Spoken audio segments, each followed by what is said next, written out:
The 2026 NBA Finals are in full swing. The New York Knicks leading the San Antonio Spurs 2-0, while both teams are competing for the ever-so-prized Larry O'Brien Trophy. The real winner might just be the rest of the league.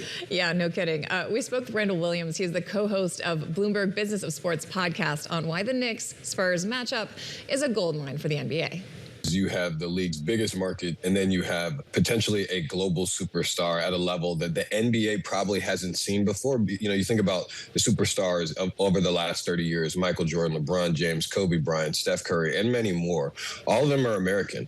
So what happens if the face of the league wins a championship against the biggest market, one of the biggest brands in all of sports? It could have tremendous ramifications for the league going forward and for Victor Wembanyama specifically. Talking about Wemby, I'm curious when you look at him kind of in complement with a Brunson or a Towns. This is a big moment for them as well. Yes, they're more than household names, widely known, but how does this stand to kind of bolster their standing and the prospects for them getting bigger and bigger deals going forward? Sure. I would say for Wemby in particular, the world is his oyster if he wins a championship. Like if he closes out this series at MSG, so it'd be great if they finish in San Antonio, but at Madison Square Garden for potentially a Game 6, or it's impossible for him to close it out at Game 4.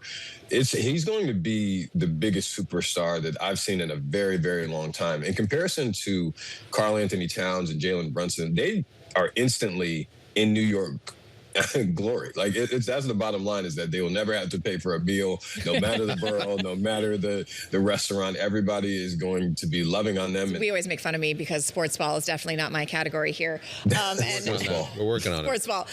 And David was saying, like, you don't have to say Wembanyama. It's like, even I know that name. Like, that is a name that even I'm familiar with as like a non-avid fan. What kind of reach does he have when it comes to brand endorsements in a way that we haven't really seen from all those American-based players you were mentioning before? What do you think his like market cap is going to be when you look at who's interested in backing him?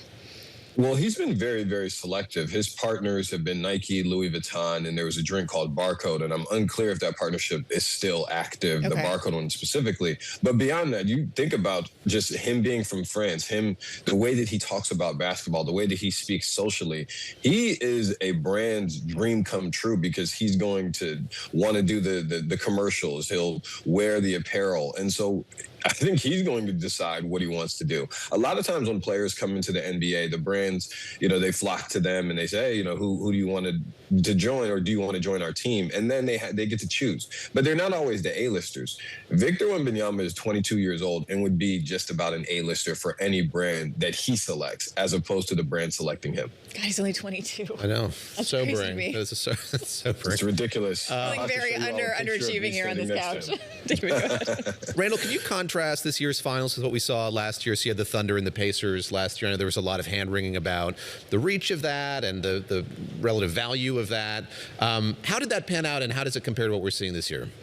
The energy this year is just different. In comparison to Oklahoma City, I'd say Oklahoma City had a higher energy in terms of around the arena. But much of the conversation was about ratings. People were worried about the NBA and whether people were going to watch and how many people were going to tune in. And this is despite having a $76 billion media deal. The finances of the NBA are perfectly fine.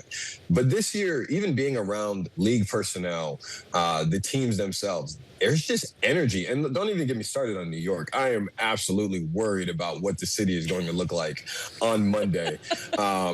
San Antonio is excited, but of course, when you lose Game 1, it's a lot less exciting.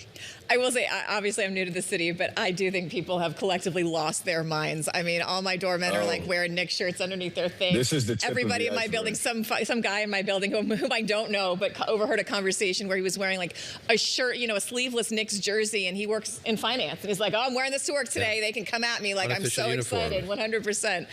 But to that point, is there any concern about the backlash about how much these tickets are costing? Because these are the folks who have been Knicks fans for the longest. Absolutely not. They deserve to go. No, they don't care. They don't care. No, I'm not the person who's paying for them. I'm blessed enough to have a media credential to where I get to sit in the third level. But what I would tell you is that the Knicks there has not been a NBA Finals game at Madison Square Garden since 1999. Now, there are two teams that primarily play there, the Rangers and the Knicks, of course. But when you think about why is that arena there, it's there for the Knicks.